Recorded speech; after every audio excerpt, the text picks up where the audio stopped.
Yesu nashimwe bene data, muracyari kumwe na Mukansonera Elisa. Nongeye kunezezwa no kumbonye umwanya wo kongera gusubira kuganira namwe ijambo ry'Imana mu gitabo cy'umugenzi. Reka dusenga Imana.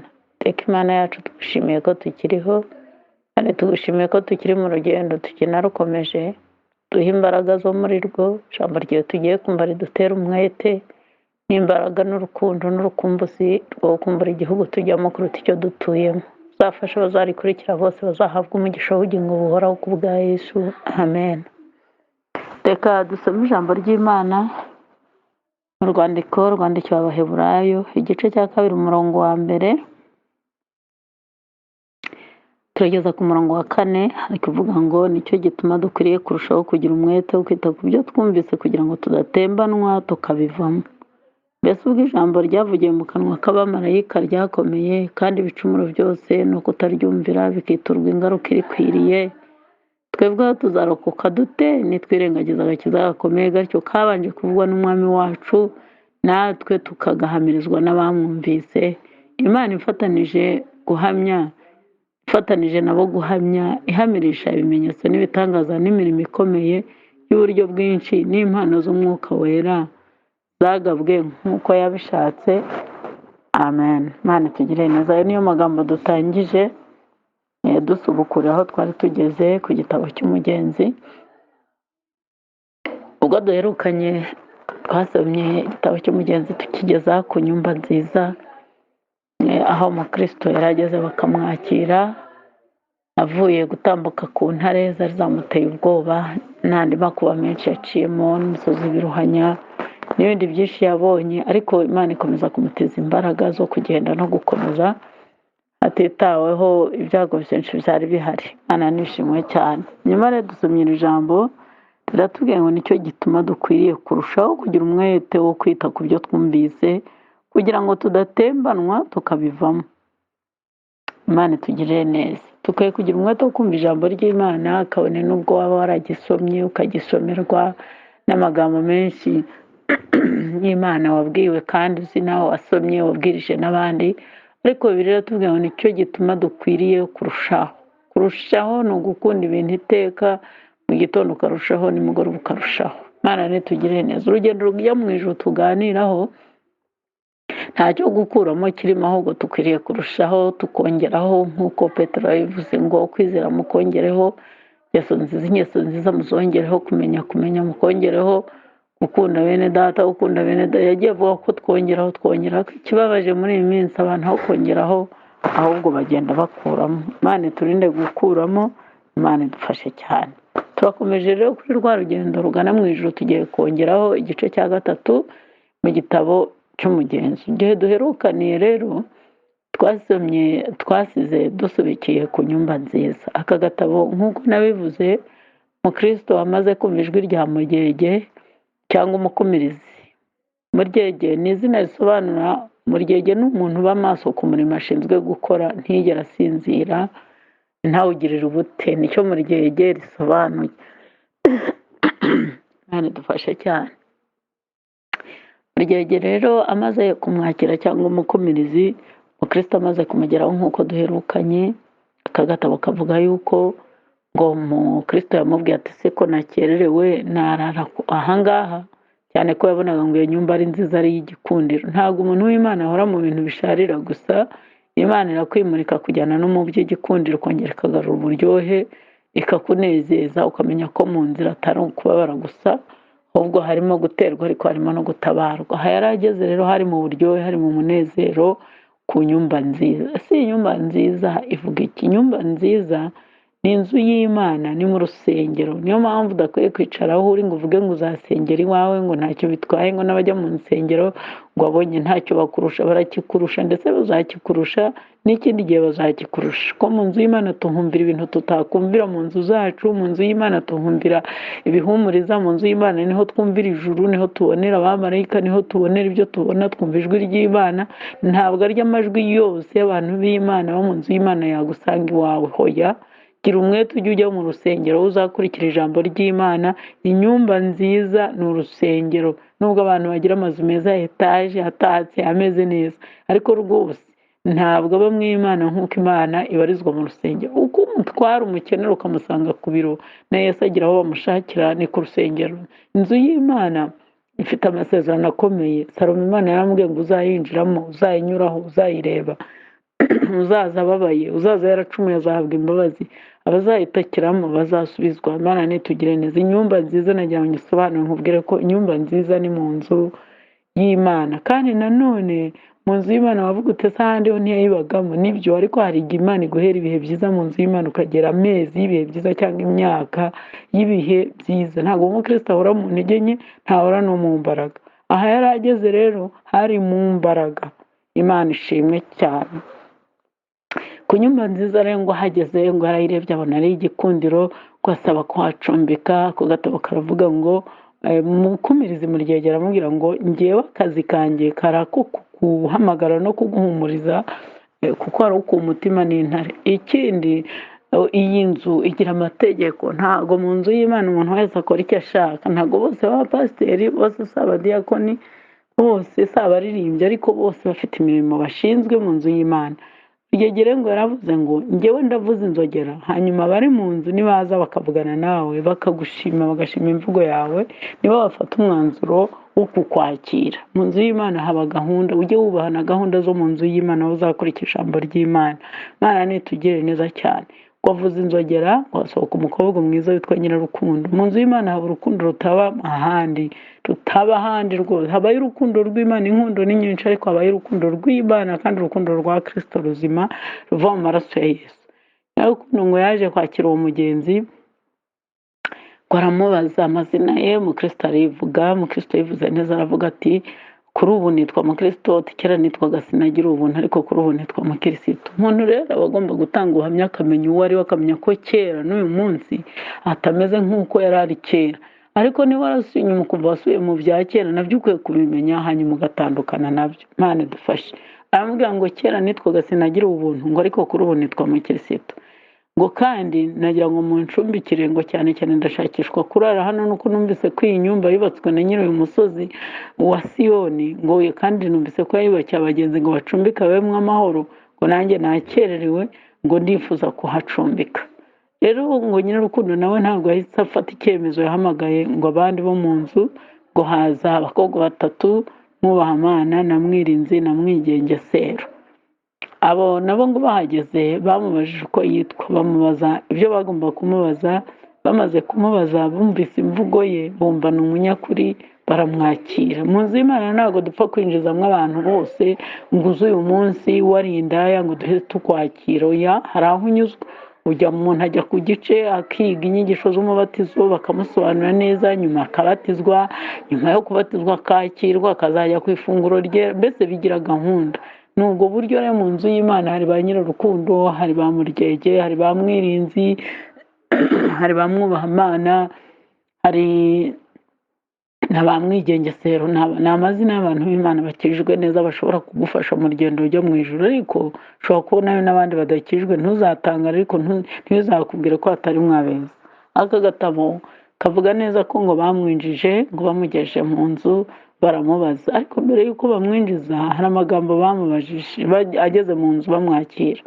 Mwubahimana ngo aramubaje ngo ese Mukristo mwiza, ubwo tukwakiriye reka tukubaze.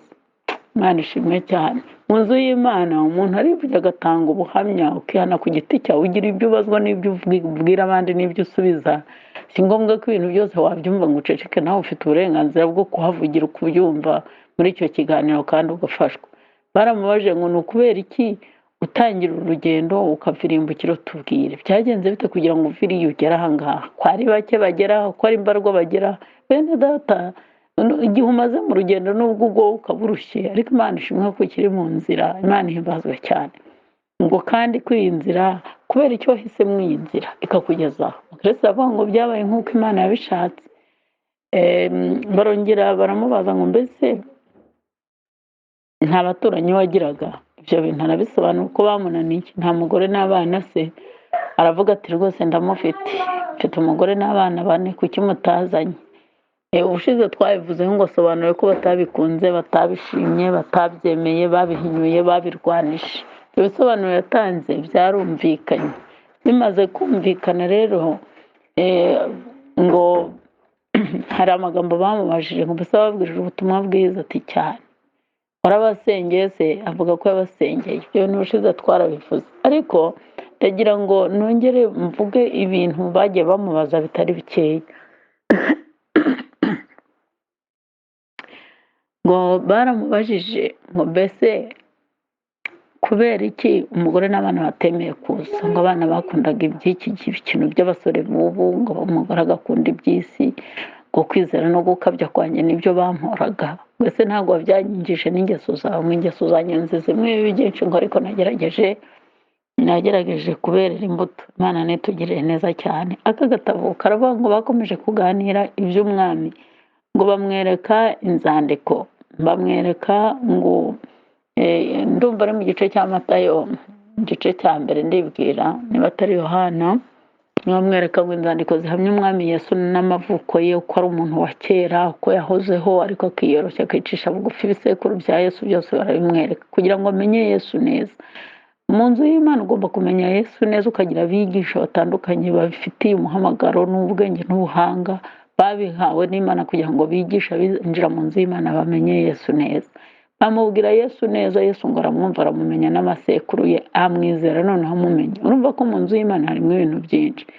Mu nzu y'Imana kandi ngo yaganiriye na bamwe bamuhamirije ko babanaga nawe, ko bamukozeho, ko basangiye nawe, ko bari kumwe nawe. Abo bantu rero babanye na Yesu, bamukozeho, basangiye nawe, ni ubutumwa bwiza. Ni ubutumwa bwiza, si uko bakira, ariko ni ubutumwa bwiza. Ni Matayo, ni Mariko, ni Luka na Yohana, kuko abo nibo bantu bari mu nzu y'Imana babanye na Yesu bakabihamya. Yohana yaravuze ngo uwo twaramubonye, intoki zacu zimukoraho, dushobora ngo yari ijambo ry'ubugingo.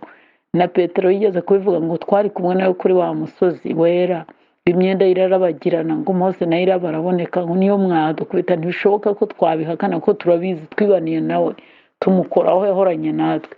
Rero abo ngo baganiriye na Mukirisito, bamuhamiriza umwami yizeye ko ahari kandi igihugu avuga ko kiriho. Imana ishimwe cyane. Urumva ko mu nzu y'Imana baracyahari abo babanye na Yesu, n'ubwo butumwa bune arizo ntumwa za Yesu yatoranije. Imana ishimwe cyane. Abantu yahagira ibihe byiza, haranezeza cyane, ngo yifuza kugenda baramusibiza, ngo baramubwira ngo reka tukwereke n'ibindi. Ngo baza kumujyana mu nzu irimo intwaro, mu cyumba kirimo intwaro, ngo harimo intwaro nyinshi, iza kirimbuzi, zirasa hafi, zirasa kure, zikomeye, ziteye ubwoba. Ngo ahasanga intwaro nyinshi, ngo aratangara cyane, ngo aravuga ngo izi ntwaro zose ngo ni izande. Baramubwira ngo izi ntwaro zose ni iz'umwami w'i Siyoni, nyir'igihugu ujyamo. Ngo abantu bose bo mu isi bagerageje kumwubaha n'abangana n'inyenyeri n'umusenyi, ngo izi ntwaro bose bazihabwa bakamara, kandi iyi nzu igasigara yuzuye. Wavuga ute se iyi nzu ni iyihe? Ni Bibiliya, ni ijambo ry'Imana. Ngo kuko bagerageje kumwereka ibitekerezo bya kera n'ibyabayeho, ngo bamwereka abagaragu b'umwami barwaniye umwami, ngo bamwereka yuko atari we wenyine ahatse, ahubwo yigeze guhaka abantu, ngo kandi yabahinduye imfura zo kuzunguza abakomeye, ngo nubwo kera bahoze ku icukiro. Ngo bamwereka muri iyo nzu y'intwaro ngo ibyo batsinze abami, bamwereka igice cya 11 cyo mu Baheburayo. Baramubwira ngo muri izo ntwaro umwami wacu yahatse, ngo bazimije umuriro ugurumana, ngo bazibye iminwa y'intare, abo ni ba Danieli na ba Saduraka na Meshaki na Abedenego. Ngo batsinze abami, ngo bakuwe mu ntege nke bahabwa imbaraga.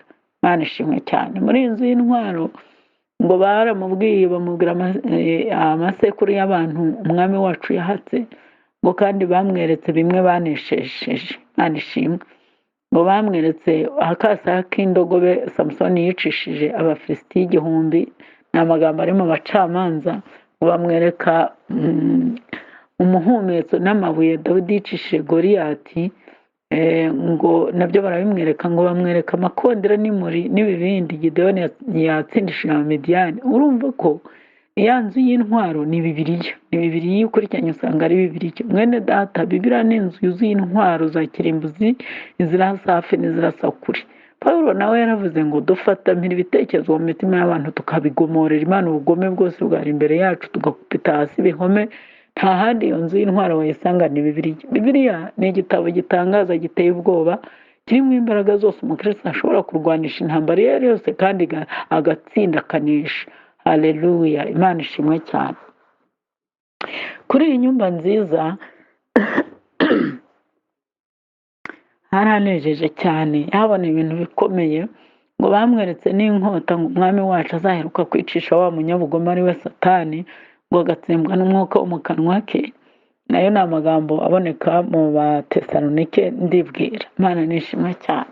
Muri iyi nzu y'intwaro kandi bamaze kumwereka ibintu byinshi, ngo umukristo yariteguye aravuga ngo noneho ngo yahagire umunezero mwinshi, ngo baganiriye iby'umwami, ngo bavuze ibyo yakoze, ngo n'ibyo abantu yahatse, ngo iby'ubutwari bakoze.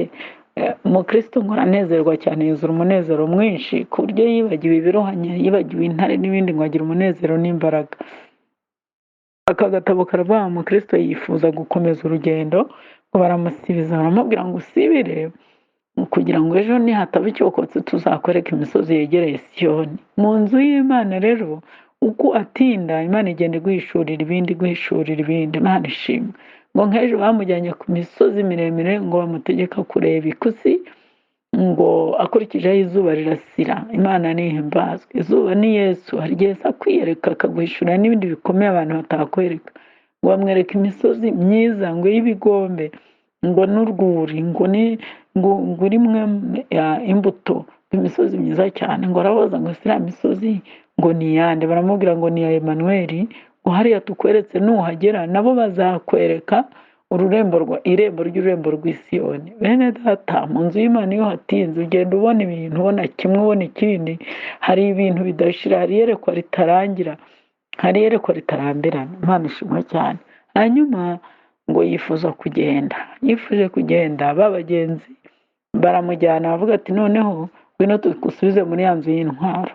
Ahantu ndahakunda cyane, ngo bamugejeje muri ya nzu y'intwaro ku nshuro ya kabiri, arahagarara baramwambika, ngo bamwambika ingofero.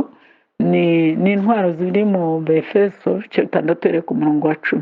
Ngo bamwambitse ingofero ariyo gakiza, ngo bamwambika icyuma gikingira igituza gukiranuka, ngo bamuha umukandara kuvuga ukuri kutagira ibinyoma, ngo bamwambika inkweto zidasaza, ubutumwa bwiza bw'amahoro butwiteguza, ngo bamuha inkota. Mwakire inkota, niyo jambo ry'Imana uzazisanga aho mu Befeso, kuko yari ari muri ya nzu y'intwaro muri Bibiliya. Imana ishimwe cyane. Umukristo wese akwiye gusoma Bibiliya, agasoma n'umwuka wera akamusobanurira rwose. Ntupfe gusoma nk'imvaho ngo yirukire wigendere, oya, ahubwo urasoma kandi umwuka wera akagusobanurira. Harimo ihishurirwa rikomeye. Imana iguhishurira ijambo ry'Imana. Umukristo ukomeye, imiyaga ntiyakunaniza, imiraba ntabwo yagukubita hasi. Niyo waba uri wenyine, waba wambaye za mbaraga ukanesha abadayimoni ibihumbi batabarika hamwe na Yesu. Haleluya, Imana ishimwe. Umugenzi ngo baramwambitse rero, bamaze kumwambika ibyo byose, ngo bamwambika n'indi ntwaro yitwa uburyo bwose bwo gusenga no kwinginga. Yohana yaravuze ngo ko ntacyo umuntu abasha kwiha ubwe kereka gihawe kivuye mu ijuru. Ngo bamaze kumwambika neza, ngo babona ko nta handi hantu hasigaje hatambaye, ibirenge byambaye, umutwe wambaye. Ngo baratekereza ngo nyine ubwo umutwe wambaye, Satani najya kurasa umutwe azasanga harimo ingofero agakiza. Ntiyamena agatuza agakingiye ibyuma gukiranuka, ntaho Satani yabinyura ngo amugusha amunanize. Ibirenge nabitegamo hazasanga harimo ubutumwa bwiza, ijambo ry'Imana rigwiriye. Nawe ubwo afite ibirwanisho itwaje inkota, kandi hari n'indi ntwaro ihishe itagaragara yitwa uburyo bwose bwo gusenga no kwinginga. Uburyo bwose bwo gusenga no kwinginga ni intwaro wakoresha aho uri hose. Wasenga wabonye gurupe nkamusenga, ko ni uburyo bwo gusenga. Ushobora gusengana n'abandi mu itorero muri benshi, ushobora gusenga muri korari, ushobora gusenga mu mudugudu, ushobora gusengera mu giterane. Ku cyumweru abantu barasenga, saa niba turabafite iyo myanya barasenga. Amateraniro asanzwe yapanzwe yose ni amasengesho, ariko hariho n'uburyo bwose bwo gusenga no kwinginga. Ushobora gusenga uri mu kazi, ukiyiriza kandi uri mu kazi, nubwo utarangurura ijwi ngo baryumve, ariko umutima ugasenga. Ko ni uburyo bwose bwo gusenga no kwinginga. Ushobora gusenga uri muri bisi, ushobora gusenga uri mu ndege ugenda, kandi ntusakurize abo muri kumwe, ariko umutima ugasenga, ugafatamira, ugacekera, ku buryo impanuka n'ibindi bibazo byose ushobora kujyana n'Imana uri kumwe na rusange, uri gusenga uganira nayo. Imana ishimwe. Iyo nayo ngo barayimuhaye, uburyo bwose bwo gusenga no kwinginga. Ni intwaro yihishe ariko ya kirimbuzi, utsembaho ibyo mu mwijima, ituma umucyo urasira mu ijoro. Uburyo bwose bwo gusenga no kwinginga itsinda abadayimoni b'uburyo bwinshi, itsinda amajwi yose, ihishura ibihishwe uburyo bwose bwo gusenga no kwinginga. Ni intwari ikomeye cyane umuntu yambara kandi ntihagire uyibona. Naho ijambo ry'Imana, inkota yo ni ijambo ry'Imana, bose bararyumva, bose bararireba, kandi nayo irakomeye. uyu mugenzi ngo bamaze kumwambika ibi byose, noneho ngo baramuherekeje asezera kuri Muryege wa Mukumirizi wibera ku irembo, ukomeza ahumuriza abagenzi amusabira umugisha. Ngo asezeye baramuherekeza, niko aka gatabo kavuga, mwirinzi, mwigengesero, mwubaha Imana na Nyarukundo. Baramumanura rero uwo musozi, bamujyana ahantu mu kibaya cyitwa Mucisha bugufi. Bamugejeje mu kibaya ngo bamusezeraho, baramubwira ngo ku Mana. Bene data, hari icyo nshaka kuvugaho. Bamaze kumwambika izi ntwaro z'uburyo bwose, ngo babonye ko aberewe, babonye ko yambaye, babonye ko umutwe ari muzima, babonye ko ntacyo abuze. Ntabwo biriwe bamubwira ikibazo rero agiye guhura nacyo. Hari abantu benshi bakunda kwara, abarokore benshi bavuga ngo ibi ntibyambaye, Imana itabimbwiye. Ngo kuki utabivuganye? Ngo ndabyanze, sinavuze, Imana si radiyo, ivuga yabishatse, itabishaka ntivuge. Imana ni shefu, ijwi ryayo rirahenze. Dawidi yaravuze ngo rishwaza ibirimi by'umuriro, riramburuza impara, rikokora amashyamba.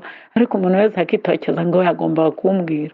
Imana ishobora kukuvugisha, kandi itakuvugisha yakurinda. Imana nidufashe. Umukristo amaze kwambara izo ntwaro zose, nta kajambo na kamwe bamuhishuriye. Ntibigeze bamubwira intambara ikomeye agiye guhura nayo Napoleoni. Ntibigeze bamubwira ikibaya bamujyanyemo ishyano ari bugushe. Oya, kubera iki? Ngo baramurebye babona ko aberewe, aberanye no kurwana, afite ibyangombwa byose. Bavuga ati ntimwirirwe mumubwira ibya Napoleoni, intwaro twamwambitse zirahagije, si ngombwa ko tubivuga. Mwene data, hari ibintu byakubaho nta n'ikimenyetso cyabyo ufite, ntukamere nk'utunguwe. Niko Yakobo yavuze ngo nimugubwa gituma n'ibibagerageza bitarimo. Ntimumere nk'abagushije ishyano, ngo niba mubonye ikome ry'ibibagerageza. Ikome ni umuriro wakwihinda, ngo naho byaza bimeze nk'ikome ni nk'umuriro, ariko ntukamere nk'ugushije ishyano rwose. Ngo mumenye yuko ari iby'igiciro rwose, mumenye yuko ari iby'ibyishimo, yuko tugubwa gituma n'ibitugerageza. Nta muntu ugubwa gituma Imana itamufitiye icyizere. Icyizere yakugiriye nicyo gituma hari ibikugwa gituma. Ntugushije ishyano rero, iba yarakwambitse, iba yaragushyize intwara hari ngombwa. Ubundi hari igihe umukristo ukuze Imana itamubwira ibigiye kumubaho, ahubwo Imana igitwambika intwara ikadukingira, ikagukingira mu cyico. Rero iba yarahakingiye, ibizi ko nubwo Satani akurasa, ariko aho mu cyico hose yahakingiye, ntacyo ntambara izagutwara. Uzavamo uri umukristo, uzavamo umeze nk'icyuma kiva mu ruganda. Hakaba igihe yinanishije ugasenga ntivuge, ukajya mu bahanuzi ntikome, yewe n'inzozi ntuyumve. Ariko icyo gihe nutayumva uzamenye ko yakingiye mu cyico gusa. Imana itugirire neza. Aka gatabo kavuze iki rero? Niho nshaka no kugarukira. Karavuze ngo ba bagenzi baramuherekeza, bamugejeje ngo mu gikombe. Ngo ariko akimanuka uwo musozi, ngo akanyerera, ngo akibuza kunyerera ntibimukundire. Ntawibuza kugira intege nke, ntawibuza gucumura. Paul aravuze ngo nifuza gukora ibyiza, ibi bikantanga imbere. Ngo aravuga ngo mbonye yuko kumanuka uyu musozi ngo bigoye nk'uko kuzamuka ibiruhanya byangoye. Ngo kuko yaranyereraga akabyibuza, ngo ariko ngo ntashobore kureka kunyerera ngo rimwe cyangwa nka kabiri. Ngo bageze rero mu kibaya, babagenzi bamusezera, bamubwira ngo ku Mana rwose mukristo, ku Mana ugira urugendo rwiza. Ariko ntibaroha bamubwira ibiri imbere ye. Amaze gutandukana na bene data, ngo yahuye n'uwo bita Napoleoni. Uyu mwanditsi w'aka gatabo yaravuze ngo Napoleoni yari icyago, ngo yari dayimoni w'umwaku, ngo yari icyago cy'ubwahuro. Wumva ayo mazina. Ngo yari afite uruhu rw'ingamba nk'urw'ingona, ngo yari afite amajanja nk'ay'ingwe, ngo yari afite amenyo imikaka nk'iy'intare, ngo mu nda yakaga umuriro, ngo kandi urwo ruhu rumeze nk'urw'ingona rw'ingamba rukomeye, ngo rwari rwuzuye imyambi, ngo ku buryo yitugaga, ngo iyo myambi yose igahita yivanamo, kandi yose ikiyobora ijya kurasa umukesito. Urugendo rujya mu ijuru biturwanya si bikeya, ariko turashima Imana ko mu nzu y'intwaro harimo intwaro zose zishobora iyo myambi. Yari yavuye muri ya nzu y'intwaro. Muri za ntwaro bari bamuhaye ngo kwizera, ngo ingabo, bari bamuhaye ingabo. Kandi Bibiliya ikavuga ngo mutware kwizera nk'ingabo, niko muzashoboza kuzimya imyambi yose ya wa mubi yaka umuriro. Imana ihimbazwe cyane. Mu byo bamuhaye rero bari bamuhaye n'ingabo. Mukristo rero ngo ahuye na Porowoni kandi ahura nawe ba bagenzi bo ku nyumba nziza basubiyeyo ari wenyine, hari igihe Imana ikwambika imbaraga ubundi ikakujyana mu kibaya cy'intambara igasa n'iri kure yawe mo gake, ikakwihisha kandi iri hafi yawe, ntivuge ntikome kandi ifite ubutabazi, ikareka ngo irebe ko intwaro yakwambitse zageragejwe ko uzikoresha koko, yuko ibyo wizeye ubishyira mu bikorwa. Imana igufashe, Imana igukomeze kandi nanjye nshoboze muri uru rugamba turi kumwe. Apoloni rero ngo akimubona yaramubajije ngo urava he ngo ukajya he, maze Mukristo akoresha intwaro yitwa ukuri. Ndagira ngo ukurikire wumve ibi byose yambaye, buri ntwaro ifite igihe cyayo yakoraga. Nugasoma ndaguhendahenda kuzakagura no kugasoma, nugasoma uzajya umenya intwaro yakoresheje ahanganye na Porowoni. Hari igihe umuntu w'Imana ajya avugana na shitani mukirebanira mu maso atatumye undi. Porowoni ni izina rivuga ngo ni umurimbuzi, umurimbuzi kandi muzi ko ari Satani. Apoloni ngo ni umurimbuzi. Apoloni ngo aramubaza ngo urava he ukajya he. Mukristo aravuga ngo ndavirimbukiro iwabo w'ibibi byose ndajya ku musozi Siyoni. Urumva arabwije ukuri Porowoni. Porowoni aravuga ngo ngo ibyo binyemeje kuri ingabo yanjye, ngo kuko uwo mudugudu warimbukira ngo ndi umwami w'icyo gihugu, ndi n'Imana yacyo, nta mwami wemera yuko ingabo zimucika areba gusa. Ubwo rero binyemeje ko kera wankoreraga, none kuki wamemukiye? Mukristo arasubiza ngo nibyo koko naragukoreraga, nibyo koko navukiye mu gihugu cyawe, ariko kuwukorera byarananiye, namaze gukuragira ubwenge, ngenzi ibihembo byawe nsanga ibihembo by'ibyaha ari urupfu, nahatswe n'undi mwami kandi uwo mwami wampatse ndamukunda, nkunda imvugo ye, nkunda inzira ye, nkunda amategeko ye, nkunda igihugu cye, nkunda abagaragu be, nkunda imitegekere ye, nkabirutisha ibyo wamurimbuzi we. Apoloni ngo ararakara aramubwira ngo umva ngo niba urakara ukuribaza ibyago uzagirira muri iyi nzira urangarukira. Satani ahita aguteza ibyago gusa, ahubwo ashyiramo ibishuko, ashyiramo ibishuko. Apoloni aramubwira ngo abasanzwe birarira bavuga amagambo menshi nkawe bagiye bangarukira kandi bansabye imbabazi ndazibaha, tubanye neza, ngo niba uzi ubwenge ungarukira hakiri kare tutararwana, ngo kuko ubu nagukubita rimwe gusa ukagwa ugapfa kuko ntishe bakeya. Ngo ariko Mukristo ngo abwira Apoloni ngo Apoloni irinde rwose kuko ndi mu nzira y'umwami wanjye. Jihazari niko mu Giswahili havuga ngo jihazari na mimi, nyirinde kuko ndi mu nzira y'umwami wanjye, ndi mu nzira yo gukiranuka, no kunyoshya ubireke naramaramaje. Apoloni ngo ararakara ngo aramubwira ngo simbikangwa, ngo ndahise ngange y'igehinomo yuko ngo kupita rimwe gusa nkakwica. Gukubita umuntu rimwe akamwica, shitani yari yakwicisha akubwira ati inywere nawe inzoga, ikorera ibi. Ubu se banaka ntibabikoze, abahanuzi ntibaguye, abandi bose bari bakomeye, abapasitora bameze gute, akakwereka abantu baguye gusa. Bene iryo jwi rikwereka baguye ni iry'umurimbuzi, ni irya Porowoni. Ntuzaryemere ko si iry'Imana. Ntabwo Imana ikwereka abaguye, ahubwo ikwereka abanesheje. Imana ishimwe cyane. Apoloni ngo aramubwira ngo Mukristo ngo aramubwira ngo niba utangarukiye bitegure turwane, gusimbikangwa, ndahise ngange y'igehinomo yuko ntaho uvuye nta naho ugiye ngo uyu mugani bawuguciriyeho. Intambara rero ibirarose, intambara ikomeye, intambara itoroshye. Mukristo ngo arahagarara avuga ngo ubu singikwiriye kujunjama, ahubwo ngiye kurwana. Ngo ariko yumva ubwoba arebye icyo cyago cyaka umuriro gifite amacumu, ngo yaratambikije ngo inzira arayimara neza ku buryo Mukristo abona ntaho kunyura. Hari igihe ugera mu kibazo ukabona aho kunyura nta naho guseserera, nta n'akanzu. Ngo yaratambikije inzira arayimara. Bivuga ngo iki?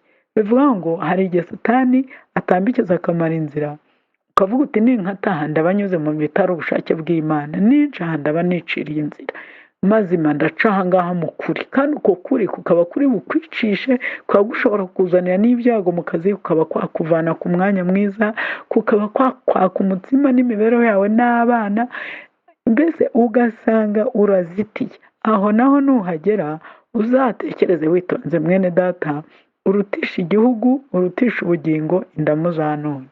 Mukristo ngo yaravuze ngo ninsubira inyuma ndaba mwigabije, arancumita amacumu anyice, ngo kuko nimuha ibitugu ngo ndaba mwigabije, ngo aho kujunjama ngiye kurwana.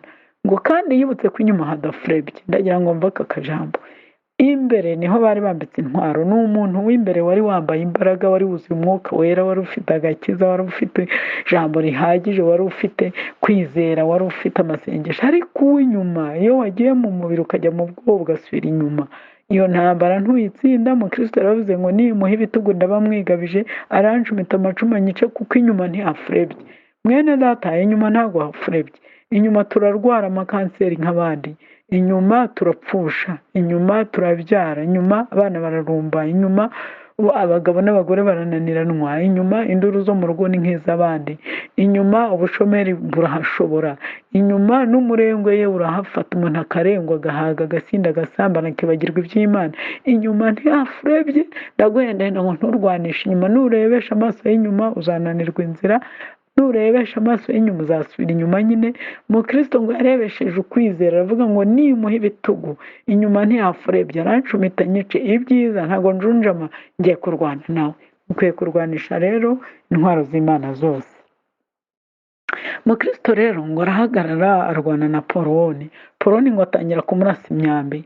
Mukristo ngo imyamba arayiranga cyangwa arayikinga, akinga ukwizera, twari kwizera nk'ingabo.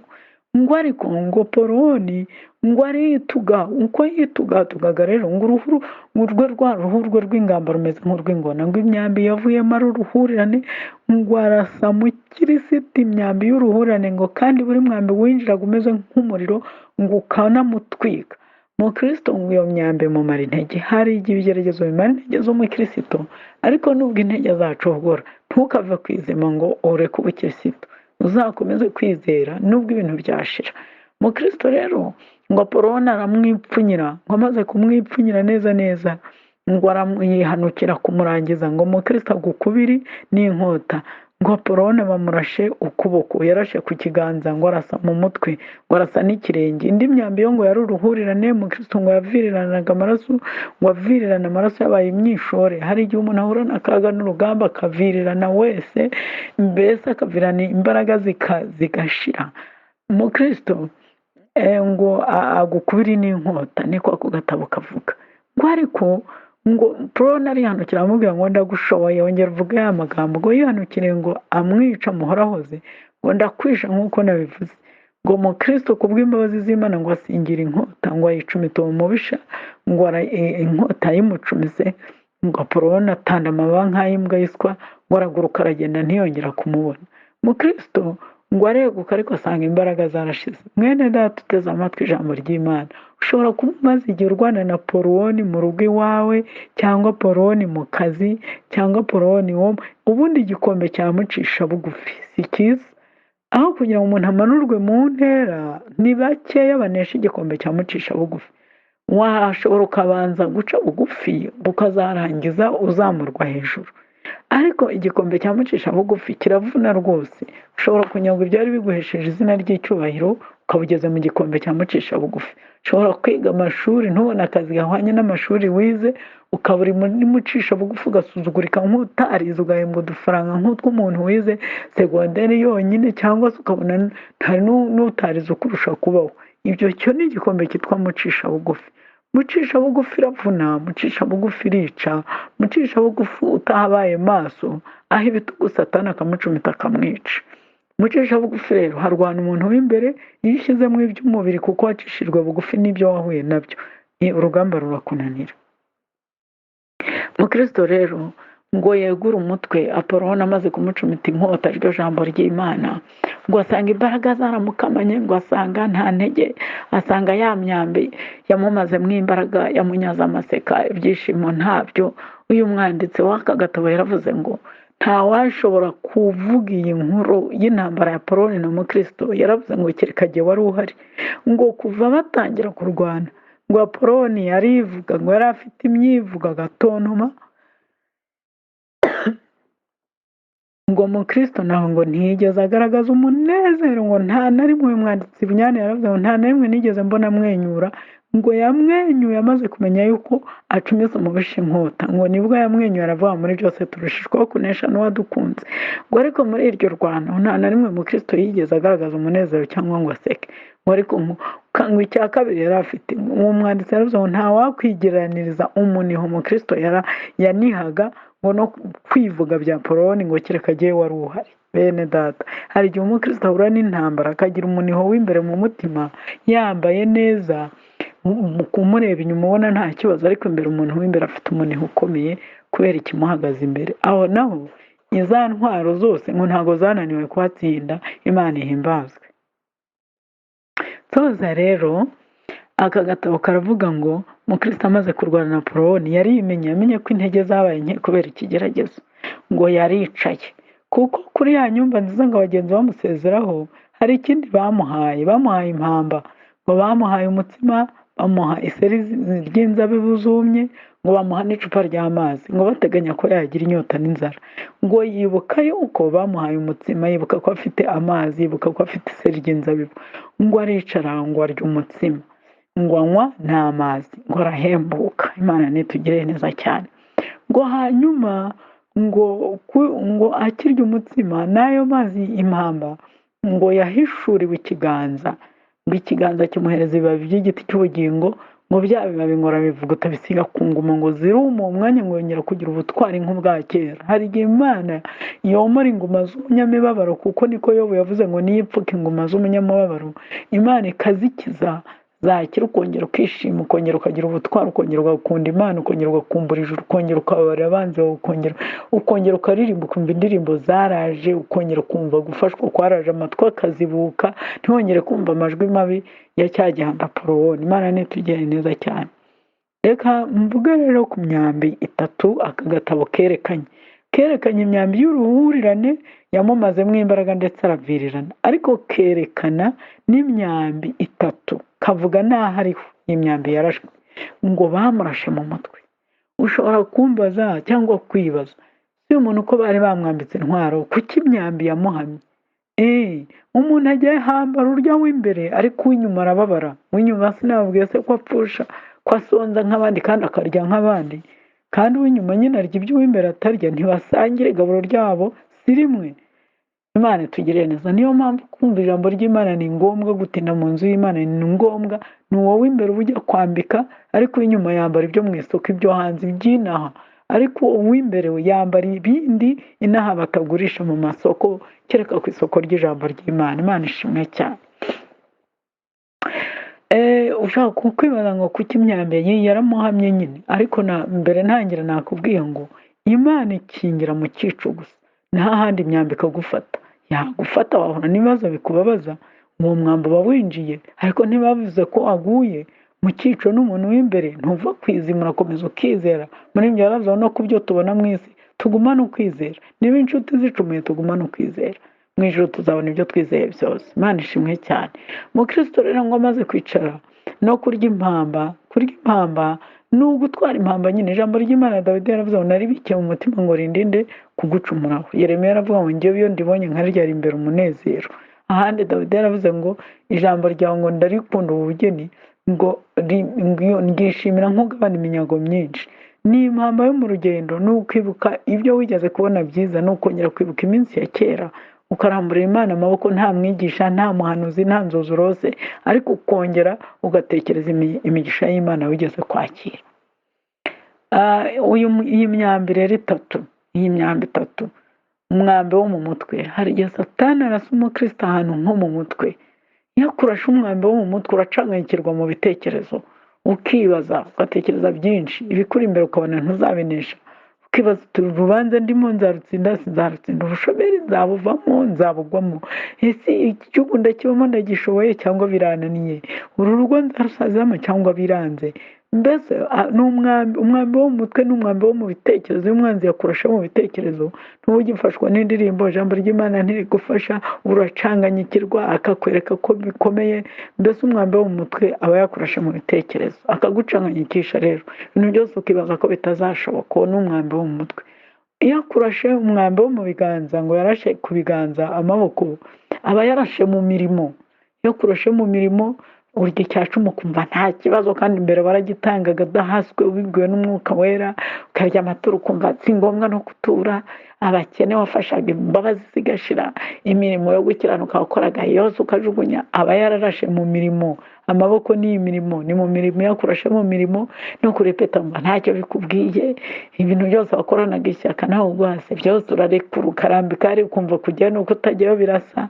Mbese ubuntu bwinshi, ishyaka ryinshi wagiraga, uwo mwete w'imirimo myiza aba yarashe mu mirimo. Iyo yarashe ibirenge ntabwo amaguru ajya mu ijoro aba akigenda, ndakubwira ukuri.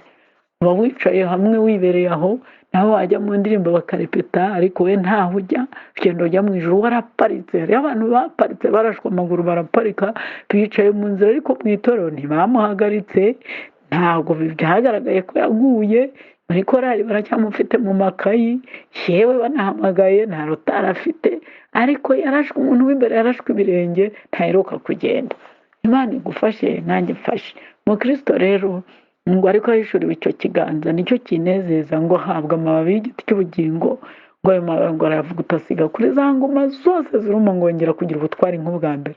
Ngo arishima, ngo araririmba, ngo aririmba ngo dayimoni uyu nteye, ngo avuye kwa Satani wamutumye, ngo twirije umunsi turwana, ngo ntaba yabuze kunyica, ngo nshimire Umukiza ko yantabaye. Iyo ndirimbo yanditse mu gitabo cy'umugenzi, ngo sinzasiba iteka kumushimira. Bityo rero Mukristo ngo yaje gukomeza urugendo, ngo akura inkota mu rwubati, ngo yumva ijambo ry'Imana rimubereye rishya ko ariryo ryatsinze Apoloni. Ngo inkota yikura mu rwubati, ngo agenda avuga ngo wa nkota yanjye we ushoboye Apoloni wari waranyipfunyiye, ndagukura mu rwubati ngende nkurata ahantu hose, niteguye kurwanya umubisha wese uzibeshya akantera mu nzira y'umwami wanjye, ariyo nzira yo gukiranuka. Kandi Imana inkije Apoloni izankiza abanzi. Ngo agenda anezerewe akomeza urugendo. Imana itugiriye neza. Reka mbe nkugarukira aha, tuzakomeza rero imbere tugende tureba intwaro zose yaneshesheje. Dusanze rero atangira kurwana na Apoloni yakoresheje umukandara yamubwije ukura mu buhamya. Apoloni ngo hari nawe yamubwiye nari nakibagiwe rekana ko nkavuge, ngo yaramubwiye ngo ubundi umwami wawe, ngo ubundi kuko wanamuhemukiye. Apoloni nari nagase ariko reka nkagarukeho rwose. Apoloni ngo yaramubwiye ngo umwami wawe waramuhemukiye. Apoloni ngo yamwibukije ibyaha Mukristo yakoze agitangira urugendo. Hari igihe Satani akwirana akakubwira ati n'ubundi bya bindi ntiwababariwe, na bya bindi burya ntiwababariwe, ahora dutoda akatwereka ko ibyaha twihannye tutababariwe. Ntukemere ijwi rikubwira ko utababariwe. Imbabazi z'Imana ni kashe, iyo uzisabye ziguheraho, ntabwo zitegereza nk'ibisubizo, ntuzisengera nk'akazi. Imbabazi z'Imana zihoraho. Imana ishimwe cyane. Haleluya. Ngo yaramubwiye ngo umwami wawe ngo ubundi uzagera yute kuko wamucumuyeho. Ngo Apoloni namucumuyeho iki? Ngo amwibutsa ku isayo gahinda gasaze twarahavuze, ngo ku isayo gahinda gasaze ngo warivunze cyane, ngo kandi wagombaga kwitegereza amabuye. Ngo arongera amwibutsa ngo wahuye na bwenge bw'isi, ngo ujya kwikuzaho umutwaro mu buryo butemewe, ngo kandi ngo aho ngaho naho waracumuye. Ngo arongera aramwibutsa ngo ubundi wasinzira ibitotsi bibi ku musozi w'ibiruhanya, gutakaza ibyangombwa byawe. Ngo arongera aramwibutsa ngo ugeze ku ntare waratinya ku mutima, kandi mutemera gutinya ngo ushaka no gusubira inyuma. Ngo aranamubwira ngo iyo uvuga iby'Imana ngo abantu bose babikubahira, ngo ushaka icyubahiro mu mutima wawe, ngo ushaka gushimirwa ibyo wakoze, ngo nibyo uvuga. Bene data, Shetani ni igikenya, ni umugome.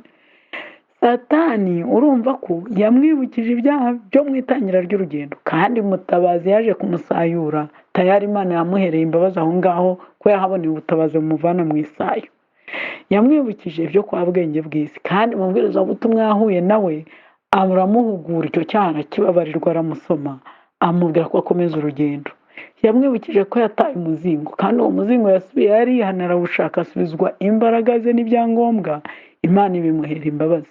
Yamwibukije ko yatinye intare, kandi mu ryege umukumirizi yaramuhamagara aramubwira ati wikuka umutima, niba ugize kwizera atambuka mu kwizera.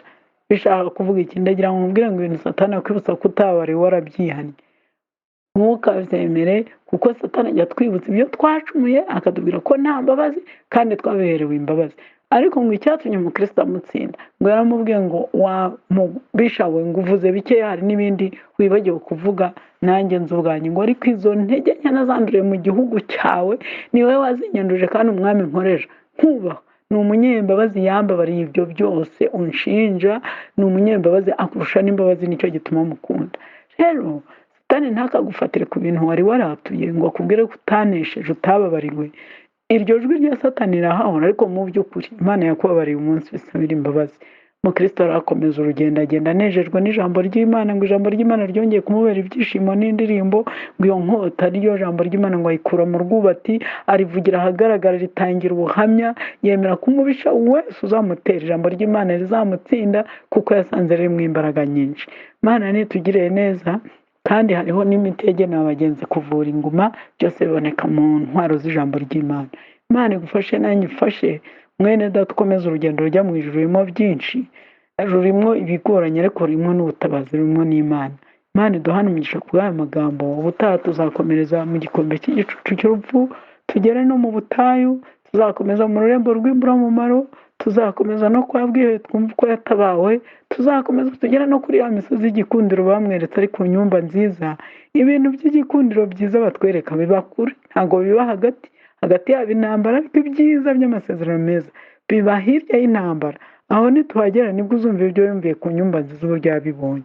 Tuzakomeza, Imana izadufashe nidushoza, izadufasha gukomeza no ku bungeri, ku misozi y'igikundiro.